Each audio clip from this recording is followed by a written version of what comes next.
俺のこの手が真っ赤に燃えろ勝利をつかめと驚き叫ぶバックレッチゴードピンチ두 번째 코너입니다. 아제트의 슈킹 패스.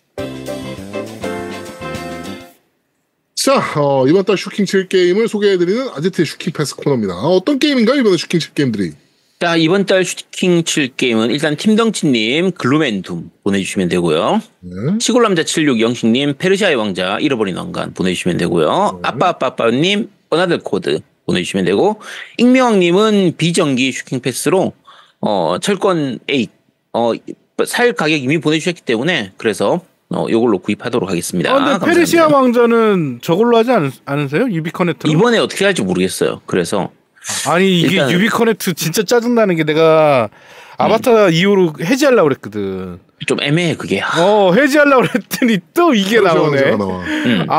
해지를 못 하겠네. 그래가지고 해지를 안 하고 있습니다. 그렇습니다.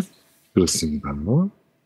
자, 그럼 어떤 게임들이 나오나 한번 보죠. 1월 10일에 출시 예정입니다. 글루멘둠입니다. 요거 되게 특이한 게임인데 약간 공포 게임 비슷한 그런 게임이에요. 근데 그 비주얼 노벨 게임입니다. 기본적으로는. 그러니까 굉장히 특이한 그래픽의 비주얼 노벨 게임인데 보통 우리가 비주얼 노벨 하면 약간 일본식 미연식 게임 이런 것들을 많이 떠올리잖아요. 아닌가요? 나만 그런가? 아니야, 나도 그래. 보통 그렇잖아요. 뭐 예를 들면은 서로 소레치루 이런 거라든지 카논, 클라나드, 뭐 화이트 앨범 이런 것들을 생각하는데 뭐 국내 게임 기준으로 하면 당신을 기다리는 여우 이런 것들 그런 것들 이제 생각하게 되는데 요거는 미국 쪽 애니. 그러니까 미국 애니보다는 약간 그래픽 노블 게임 그런 거 있잖아요. 코믹북 같은 느낌. 그죠. 코믹북 같은 뭐 DC나 마블 코믹스라든지 뭐 워킹 데드 만화 이런 것들 그런 거 생각하시면 될 거예요. 그런 쪽에 더 가까운 거다 보니까 저 그래픽 느낌이나 그 작화 느낌이 딱 그쪽 그 만화예요. 서양 쪽 그거랑 우리 감성하고는 조금 다르긴 한데 뭐 어차피 이쪽 장르는 스토리를 즐기는 거니까 그래서 약간 고어한 연출도 있고 좀 공포 괴담 이런 느낌으로 진행이 되는 건데 참고로 요게 스팀하고 스위치 액박 다 나왔었는데 아마 이번에 플스5판만 패키지로 발매되는 게 아닌가 싶어요. 그리고 플스5판 한글로 된 걸로 보입니다. 왜냐면 요게 그 스팀판은 나온 지 한참 됐고요. 이게 스팀판 같은 경우에 정가가 2만원에 그 지난주에 할인해가지고 6,000원에 팔았었거든요. 스팀은 이미 나온 지 한 3년 됐습니다, 이게. 근데 이번에 플스판 같은 경우에는 뭐 풀프라이스는 아니에요. 풀프라이스는 아닌데 한 45,000원 정도라서 가격이 조금 비싼 편이긴 하고요. 그래서 일단은 그래도 한글화가 됐으니까 취향 맞는 분들은 한번 해보시면 되고요. 이게 장르가 장르고 그리고 게임 자체가 어차피 인디게임 수준이기 때문에 캐릭터가 예쁜 것도 아니고 캐릭터가 진짜 좀 괴기하게 생겼어요. 여자 캐릭터도 마찬가지고. 그래서 추천은 못하겠지만 이런 장르가 워낙 드물게 나오기 때문에 혹시라도 관심 있으신 분들은 한번 구입해 보시기 바랍니다. 네. 저는 뭐 어차피 팀덩치님한테 받을 거니까 제 돈 주고는 안 살 거예요. 대놓고? 대놓고. 알겠습니다. 자, 1월 11일에 나오는 건그레이브 고어 얼티메이트 이넨스트 에디션입니다. 스위치로 나오네요. 자, 건그레이브 고어의 일단은 신작이고요. 일단 최신작인데 게임 패스 데이 1으로 이미 발매가 됐었던 게임이죠. 그리고 액박으로도 사실 최적화가 그렇게 좋은 편이 아니라서 게다가 최적화는 둘째치고 기본적으로 게임이 재미가 없었던 건데 이걸 과연 스위치로 돈 주고 사라고는 제가 죽었다 깨어나도 말 못하겠고요. 일단 어떤 게임인지 궁금하신 분들은 게임 패스로 찍먹이라도 한번 해보시기 바랍니다. 옛날에 그 건그레이브 고어나 OD 이때는 정말 재밌었는데 이번 거는 정말 지루하고 답답한 게임이었거든요. 그래서 일단은 스위치로 이식하면서 한 100개 이상의 플레이 내용 업데이트가 있었다고 지금 얘기를 하고 있는데 홍보할 땐 그렇게 얘기하고 있어요. 근데 그럼 뭔가 그 액박판이나 플스판에 비해서 많이 고쳐지지 않았을까? 그럼 업데이트가 돼서 개선이 많이 됐겠네 라고 생각할 수도 있잖아요.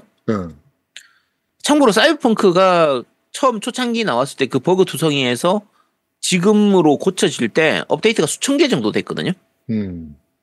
근데 지금 건그레이브가 100개 정도 고쳤다라고 하면서 지금 다시 요 스위치로 내는 걸 보면 아마 앞으로 한 900개 정도는 더 고쳐야지 좀 할만한 게임이 만들어지지 않을까 싶어요. 일단 어쨌든 건그레이브 정말 좋아하시고 꼭 스위치로 하고 싶다 하시는 분들은 한번 구입해 보시기 바랍니다. 네. 다음 게임은 1월 초에 나올 예정입니다. 초차원 게임 넵튠 시스터즈 vs 시스터즈입니다. 자, 넵튠 시리즈의 이것도 일단은 최신작인데 넵튠에서 나오는 내 여신들. 그러니까 넵튠 자체가 원래 게임 회사들이나 게임기 이런 것들을 의인화해가지고 이렇게 모해화해서 만들었던 RPG라서 당시에는 모해물이 그렇게 많지가 않았던 시절이라서 나름대로 패러디도 있고 만담 요소도 있고 해서 재밌었는데 한때는 한 5년 전 정도까지만 해도 겜덕비상 한정으로는 말이 필요 없는 게임이었죠. 그렇죠. 네. 넵튠 뭐 그런 건데 일단은 이거 플스판 발매된 지도 2년 가까이 뭐 다 돼가는 게임이고 플스판으로 나왔던 거 지금 스위치로 이식되는 거거든요. 플스판 이식도 플스판도 별로 재미가 없었는데 이거 이제 와서 스위치로 내서 잘 나올까 걱정이기도 하고 어차피 이 시리즈 자체가 이제 노미도 버린 시리즈잖아요. 그렇죠. 이제 재미없어 이거. 마지막 했던 게 언제였더라? 세븐 그 V2R 그건가? 한 그쯤이었던 것 같은데 어쨌든 요즘은 이제 노미도 안 하고 저도 안 하는 시리즈라 뭐 이게 스위치로 넘어가면서 나름대로 원작에 비해서 추가 요소도 많이 들어가 있다 어쨌든 하는데 뭐 별로 기대는 안 하고요. 그리고 정식 넘버링은 원래 턴제 RPG인데 요 시스터즈 대 시스터즈는 그 액션 RPG입니다. 자, 얘들이 그렇게 기술력이 좋은 애들이 아니라서 딱히 뭐 기대는 안 되고요. 참고로 이거 일본에서는 이 작품하고 작년에 출시됐던 그 후속작이 이것도 후속작이 나왔어요. 후속작으로 게임 메이커 R 에볼루션이라고 해서 두 편을 합본으로 묶어가지고 더블팩이 나왔는데 국내에서는 그 후속작은 안 나오고 이 앞에 것만 해서 이 원작 이 시스터즈 대 시스터즈만 해서 본편으로만 나왔기 때문에 가격적인 메리트도 별로 없는 편이고 어쨌든 이게 팬이라서 시리즈 팬이라서 도저히 안 하고 못 빼기겠다 하시는 분들만 구입하시기 바랍니다. 네. 자, 다음 게임은 12일에 발매 예정입니다. 워 호스피탈입니다. 요거 약간 특이한 게임인데요. 폴란드 개발사가 개발한 게임인데 설정이 되게 특이해요. 그러니까 1차 세계대전을 배경으로 해서 전쟁에 참가하는 군의관이 되는 거야. 군의관 입장에서 환자들을 치료하고 하는 워 호스피탈이니까 전장 야전 병원 이런 야전 거라고 의사? 그런 거 뭐라고? 야전 의사? 야전 병원? 의사라고 부르나? 군의관. 그렇죠. 뭐 어쨌든 뭐 그런 거예요. 그래서 보통 이제 야근 병동 아니고요. 야전 병동 이런 건데 당연한 얘기지만 그 일반적인 병원하고는 다르게 전장이니까 그 심지어 1차 세계대전 중이기 때문에 물자도 부족하고 사람 손도 부족할 거 아니에요. 그러니까 그렇죠. 환자는 막 쏟아져 들어올 텐데 그걸 다 치료하는 건 불가능할 테고 뭐 여러 가지로 그렇게 하는 내용이 아닐까 싶은 추측이 되는 게임입니다. 그래서 쿼터뷰 방식으로 진행되는 게임이라서 약간 특이하긴 한데 설정은 특이하고 소재는 특이한데 과연 재밌을지는 잘 모르겠어요. 그래서 어쨌든 뭐 혹시 관심 있으신 분들은 한번 구입해서 플레이해 보시기 바랍니다. 그러니까 이거 보니까 생각나는 게 옛날에 배틀필드 제아두목이랑 할 때 유생병. 제아두 죽어. 맨날 위선병이야. 그런데 저기 못 죽어. 저기 앞에 있어가지고 쏘다가 내가 죽었어. 내가 살리지 마 앞에 있다고. 그러면 이 새끼 와갖고 전대 살려. 그러다 죽어. 엄밀같이 살리고 가지. 또 죽어. 살리지 말라고. 그러면 또 와갖고 기어이 또 살려. 아 정말 대박이야. 죽어도 못 죽지 씨발 내 앞에서. 네 그렇습니다. 그렇습니다. 맘 편하게 죽게 하진 않겠다. 그렇지. 아주 그냥 걸레짝이 될 때까지. 자, 다음은 1월 18일에 나옵니다. 페르시아 왕자 잃어버린 왕관입니다. 자, 페르시아의 왕자의 신작입니다. 진짜 오랜만에 나오는 건데 이게 페르시아 왕자 전작이 마지막 나온 게 벌써 3 때 나왔나? 시간의 모래시계가 마지막이야? 아니.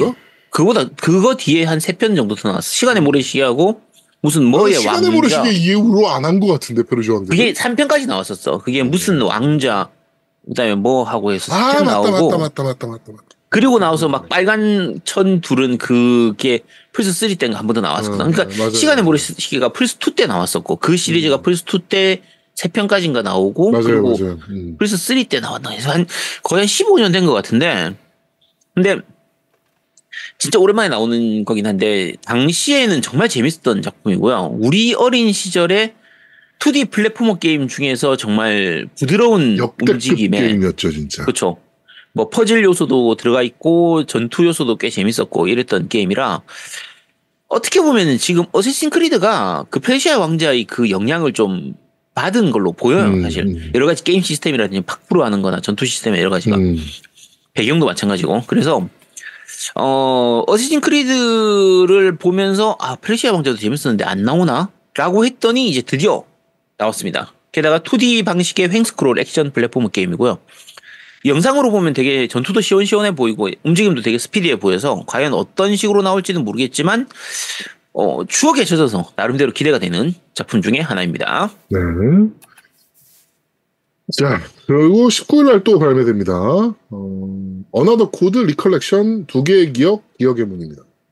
네, 이게 원래 닌텐도 DS 때였나? 하고 하나 1편이 나왔었고 위로 또 후속작 나오고 했던 그 두 편의 합본인데 주인공이 애슐리라고 하는 여자입니다. 얘가 이제 아빠 찾아가지고 가서 겪게 되는 여러 가지 이런 어드벤처 게임이에요. 그래서 주로 퍼즐을 푸는 이런 쪽의 게임인데 그 당시에는 그 닌텐도 DS에 터치 스크린 있었잖아요. 이걸 이용하는 기믹이라든지 이런 것들이 되게 좀 나름대로 참신했던 게임이거든요. 요즘은 이런 류의 어드벤처 게임이 많지 않다고 해야 되나? 있다고 해야 되나? 그러니까 예를 들면 모바일로 나오는 것 같은 경우에는 뭐 그 호텔 러스트레이크였나? 러스트레이크 호텔 러스트레이크 그 시리즈 있잖아요. 그런 식으로 약간 퍼즐이나 방탈출류 같은 이런 게임들이 좀 많긴 한데 요거 나왔던 시절만 해도 뭐 일곱 번째 손님이라든지 미스트라든지 뭐 뒤의 식탁이라든지 이렇게 3D 어드벤처 같은 걸로 좀 많이 나왔던 시절이라서 뭐 레이튼 교수 같이 캐주얼하게 나온 것도 있었고 그래서 어쨌든 퍼즐 요소하고 어드벤처 요소하고 스토리를 약간 이렇게 엮어가지고 적당하게 즐기기 좋은 이런 게임들 많이 있었거든요. 그래서 그 중에서 나름대로 괜찮았던 게임이에요. 이 어나더 코드 같은 경우에는 괜찮았던 게임이고 어쨌든 두 편이 합본으로 발매되는 거기 때문에 원래 그 한 편당 플레이 타임이 그렇게 길지가 않았었어요.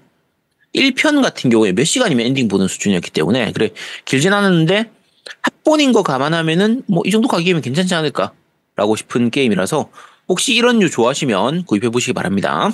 괜찮은 게임이에요. 네. 자 다음은 19일에 또 발매됩니다. 라스트 오브 어스 파트 2 리마스터드입니다. 이걸 왜 또 내지? 라고 생각하실 수 있겠지만 원래 그 그러니까 이거 라오 1 같은 경우에도 플스 3 후기에 나왔었거든요. 되게 거의 끝물에 나오고 플스 4 나왔을 때 초기에 리마스터로 바로 나왔었어요. 한 1년 반, 2년 정도 만에 바로 나왔었는데 그거 생각하면 사실 이번 라오 2 리마스터는 늦게 나오는 겁니다. 일단은 당연한 얘기지만 플스5에 맞춰가지고 4K도 지원된다든지 뭐 4K 원래 됐던 것 같은데 뭐 어쨌든 4K에 VRR 지원도 되고 텍스처도 올라가고 뭐 그림자나 여러 가지 그래픽적이라든지 이런 것들도 올라가고 햅틱 피드백이라든지 패드에 이런 여러 가지 기능들도 들어가고 로딩도 빨라지고 등등등이 들어가 있는데 어차피 내용은 거기서 거기인 거죠. 리메이크가 아니라 리마스터이기 때문에 그렇죠. 그래서 스포츠 게임, 골프 게임 이런 거 싫어하시는 분들은 하지 마시고요. 그리고 1편, 그러니까 요거 원작, 그 라오 파트 2 재밌게 즐기셨던 분들은 한번 플레이해 보시면 되고요. 지금 아제트 집에 그게 몇 개 있죠? 장첸 에디션이? 2개요. 아씨바.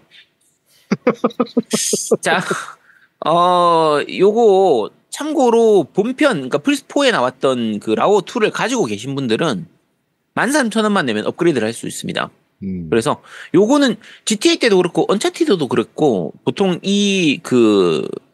원작을 가지고 있을 경우에 유상 업그레이드 하는 요 시스템이 나름대로는 괜찮아요. 그러니까 물론 이제 액박 쪽은 웬만하면 그냥 무료로 해주는데 이걸 돈 받아 먹고 파는 게 좀 약간 괘씸하긴 하지만 그나마 그게 어디야. 뭐 페르소나처럼 아예 따로 파는 것보단 낫지. 그래서 어쨌든 약간 좀 더 좋은 그래픽으로 즐기고 싶으신 분들은 한번 플레이해 보시기 바랍니다. 그렇습니다. 자 다음은 19일에 발매됩니다. 메이즈 M 패치카입니다. 이거 정말 강추인 게임입니다. 이거 메이즈 M은 어차피 시리즈물이잖아요. 그러니까 아는 분들은 아시겠지만 모바일 쪽으로 많이 내고 스팀이나 이거 전작 같은 경우에도 스위치로 다 나왔었는데 오페라의 유령이라든지 지킬 앤 하이드 이런 시리즈로 꽤 평이 좋은 제작사죠. 근데 요 패치카 같은 경우에는 그 우리나라 이야기, 그러니까 오리지널 스토리입니다.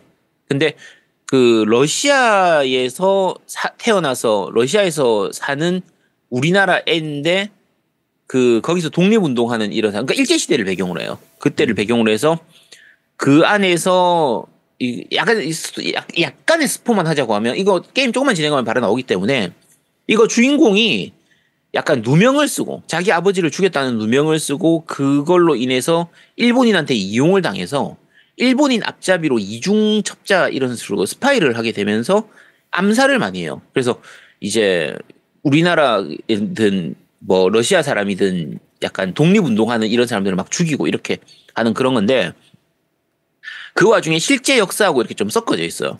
그래서 최근에 말도 많고 탈도 많은 그 홍범도 장군이라든지 뭐 최재형이라든지 이런 독립운동가들도 많이 나오고요. 그래서 그런 실제 역사를 바탕으로 나오고 그런 거에 대한 참고 자료로 실제 역사에 대한 그 아카이브도 좀 되게 잘 돼 있고 해서 이거 스토리가 되게 괜찮습니다.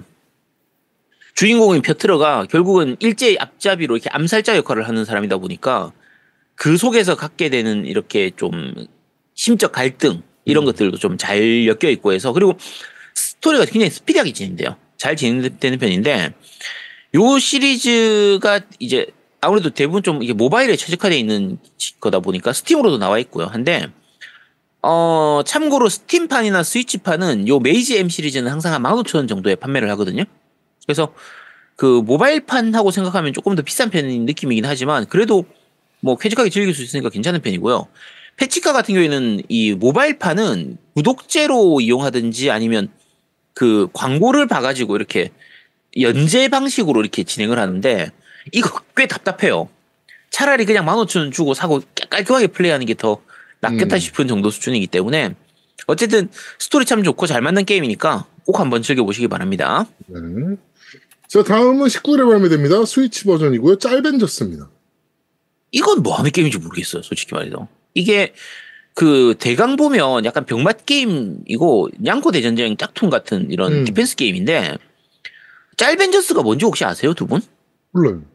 이게 뭔가 유명한 캐릭터인지 아니면 뭐 이렇게 유튜브로 유명한 애인지 그걸 잘 모르겠는데 유명한 건 같은데? 찾아봐도 모르겠어요. 그래서 스토리가 약간 좀 병맛스러운데 그 어벤져스를 이렇게 패러디해가지고 만들어 놓은 좀 그런 느낌의 캐릭터인 것 같아요. 인 것 같은데 그래서 어쨌든 그냥 게임 자체는 그냥 냥코 대전쟁 짝퉁 정도라고 생각하시면 됩니다. 짤벤져스 유튜브가 있네.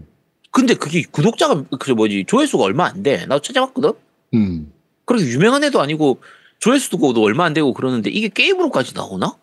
그래서 뭔지를 잘 모르겠어. 이게. 시간 안 들었나 보지. 어쨌든 그렇습니다. 네, 그렇습니다. 자, 1월 23일 날 또 발매하는 게임입니다. 하울입니다.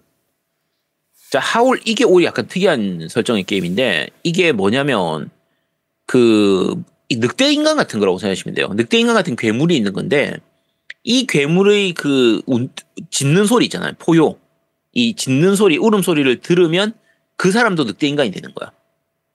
이런 설정의 그 병이 있는 거지. 그래, 그 병이 전염병처럼 마을에 퍼지는데 주인공은 이제 그 청각장애자야. 그래서 뭐 소리를 못 들으니까 결국은 그 괴물이 안 되는 거야. 그래서 이 주인공이 그 늑대 인간들을 무찌르면서 치료법을 찾기 위해서 여러 가지를 헤쳐나가는 이런 건데 스토리 방식도 그렇고 이게 게임 방식은 턴제 전략 시뮬레이션처럼 턴제 방식이에요. 근데 전략 시뮬레이션이라고 말하기 되게 애매한 게 어차피 혼자서 이렇게 움직이고 하는 게 메인 그거다 보니까 그래서 약간 특이한 소재의 인디게임 정도로 생각하시면 되고요. 이거 스팀판이 작년에 이미 출시가 됐었는데 스팀판은 한글이 안 되는 걸로 표시가 돼 있었거든요. 이게 업데이트로 추가된 건지 아니면 이 플스판이나 엑시엑판, 요 콘솔판만 한글화가 된 건지 모르겠지만 어쨌든 뭐 약간 특이한 소재이기 때문에 이런 거 좋아하시면 한번 플레이해 보시기 바랍니다. 자, 다음은 1월 25일에 발매합니다. 동방루나 나이츠입니다. 이거 소개 이미 한 2, 3년 전에 했던 것 같은데 이거 한 3년 전인가 그때쯤 액박용으로 게임 패스 무료로 이미 풀렸던 게임이에요. 근데 동방 시리즈 쪽에 워낙 게임이 좀 많이 나오기도 하고 그리고 2D 횡스크롤 게임 뭐 메트로베니아형 이런 게임들 많이 나왔었는데 이게 그 메트로베니아형으로 나왔던 그런 게임입니다. 나온 게임이고 그럭저럭 할 만한 게임이에요. 게임성은 좀 괜찮고 메트로베니아 장르 자체가 어느 정도만 만들면은 뭐 게임성이 보장되는 장르이기 때문에 뭐 괜찮은 편이고요. 약간 특이한 시스템인 게 저기 얘가 기본적으로 마법을 쓰는 애거든요. 근데 마법을 쓰면 당연히 MP를 소모하잖아요. 요 MP를 흡수하기 위해서 이 적 근처에 가가지고 적의 HP라든지 MP를 이렇게 흡수해야 되는 약간 흡혈귀 같은 이런 어쨌든 그런 설정으로 되어 있어서 어쨌든 나름대로 재밌긴 한데 이게 왜 이제 와서 이걸로 나오는 거지? 그러니까 그 패키지판만 이번에 나오는 건지 아니면 게임 자체가 이번에 나온 건지 모르겠어요. 근데 일단 발매 자체는 나온 지가 좀 오래됐기 때문에 이게 게임 패스에 아직까지 무료로 들어있는지 모르겠습니다. 혹시 궁금하신 분들은 그쪽 먼저 한번 해보시고 취향 맞으면 구입하시기 바랍니다. 네. 자, 다음은 1월 25일에 발매입니다. 언더나이트 인버스 2 시스타 셀레트입니다. 셀레스. 자, 언더나이트 인버스 시리즈라고 부르요. 이것도 대전 액션 게임인데 혹시 그러니까 2D 대전 액션 게임 쪽에서 알만한 사람은 다 아는 장르에 알만한 사람은 다 아는 그 시리즈가 있습니다. 이쪽은 사실 처음부터 설명하려고 하면 되게 긴데 첫 시작이 퀸 오브 하트부터 시작되는 거예요. 두 분 퀸 오브 하트는 아시나요? 네. 퀸 오브 하트가 그 당시에 동인 게임으로 해가지고 온갖 잡다한 캐릭터를 다 집어넣었던 거잖아요. 그 제작사부터 이렇게 쭉 내려온 거예요, 이게. 역사가 그때부터 시작되는 겁니까? 그때부터 시작해서 제작사로 처음에 동인 게임 만드는 걸로 했다가 뒤에 나와서는 그 타임문하고 같이 합작 외주 같은 식으로 해가지고 멜티 블러드도 냈었고 지금은 프랑스빵이라는 이름으로 해서 제작사 만들어갖고 내고 있는데 이게 시작이 동인 게임이다 보니까 사실 그 스샷으로 보면 그럭저럭 괜찮아 보이는데 실제 플레이를 하면요 이게 그 아무래도 움직임이 애니메이션 패턴이 되게 적어요. 그러다 보니까 그 최근에 나오는 대작 게임들 다른 게임들 뭐 예를 들면 저 아크 시스템 웍스라든지 뭐 아예 스트리트 파이터 이런 거에 비해서는 움직임이 굉장히 좀 둔한 느낌이고 이렇게 약간 어설픈 그런 게 좀 있는데 그러다 보니까 오히려 시원시원한 전투가 가능하기도 합니다. 그래서 뭐 컴보 같은 경우에도 말도 안 되게 연결이 많이 되는 컴보나 밸런스 같은 게 엉망이지만 그 나름대로 또 재미가 있다 보니까 나름대로는 시리즈 팬이 있는 작품이거든요. 그래서 혹시 기존작의 팬들이면 한번 구입해 보시도록 하시고요. 이거 팬이 아니면 이거 뭐 이런 게임도 있어? 이거 한번 해볼까 하시는 분들은 그냥 1편부터 한번 해보시도록 하세요. 그래서 발매 초기부터 구입하는 건 별로 권하진 않고요. 어떤 작품인지 궁금하시면 1편부터 먼저 한번 플레이해 보시기 바랍니다. 네. 자, 다음은 1월 25일에 발매합니다. 역전재판 456 오도로키 셀렉션입니다. 발음 좀 제대로 하시죠. 자, 역전재판 4편, 5편, 6편을 합본으로 묶은 그 작품이고요.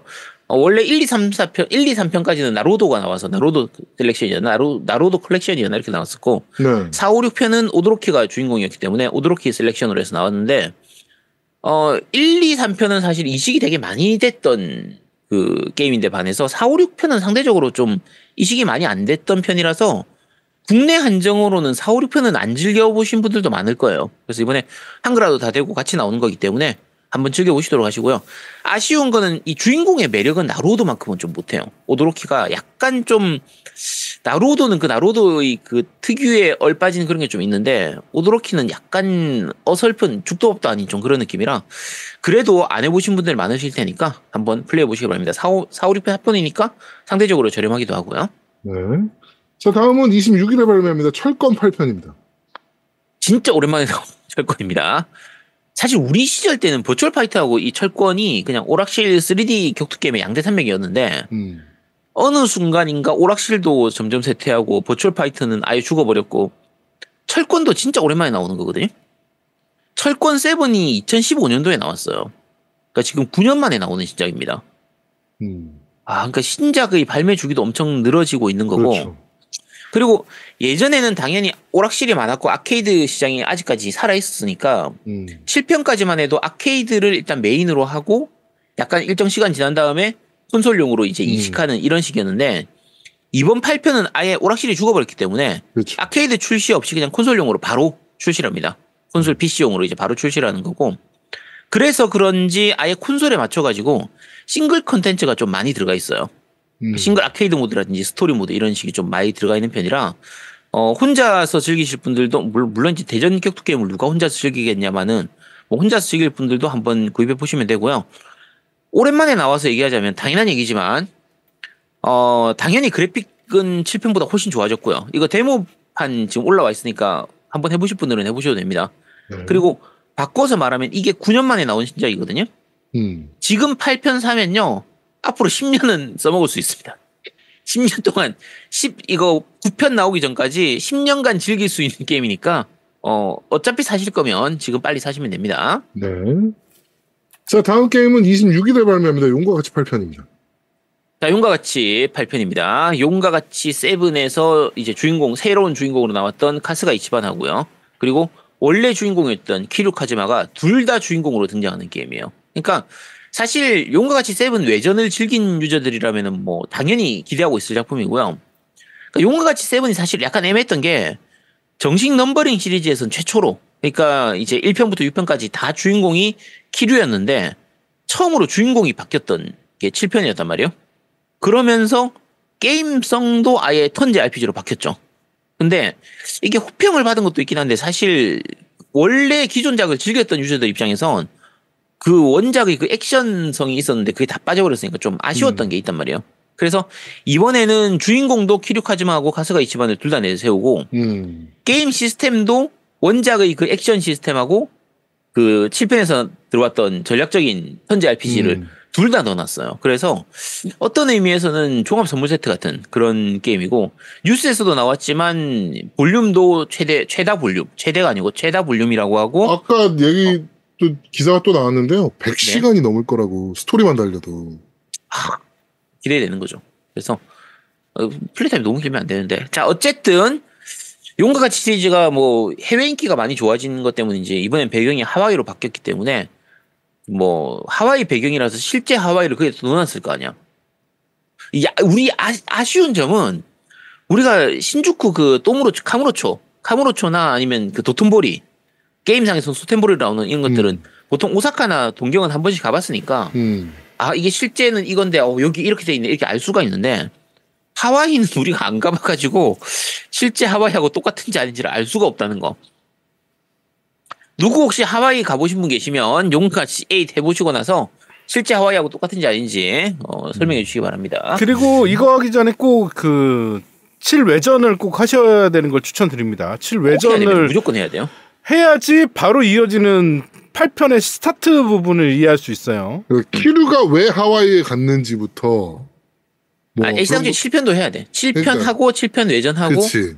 근데 7편 외전하려면 6편도 해야 되거든요. 6편도 하시고 네, 그렇게 하시면 됩니다. 그러면 1도 해야 되고 2도 해야 되고 그치. 네. 그렇습니다. 하여튼 용과같이 8편 한번 기대해 보도록 하지요. 자, 아제트가 슈킹칠 게임들을 소개해드리는 슈킹패스. 이번 달 뭐였죠? 다시 한번 언급해 주시죠. 자, 이번 달 슈킹칠 게 팀덩치님 글루멘툼, 시골남자 76 영식님, 페르시아의 왕자 잃어버린 왕관, 아빠님, 어나들 코드, 익명왕님, 철권 A씨입니다. 감사합니다. 네, 그렇습니다. 자, 이번 달 아제트 슈킹 패스는 여기까지 진행하도록 하겠습니다.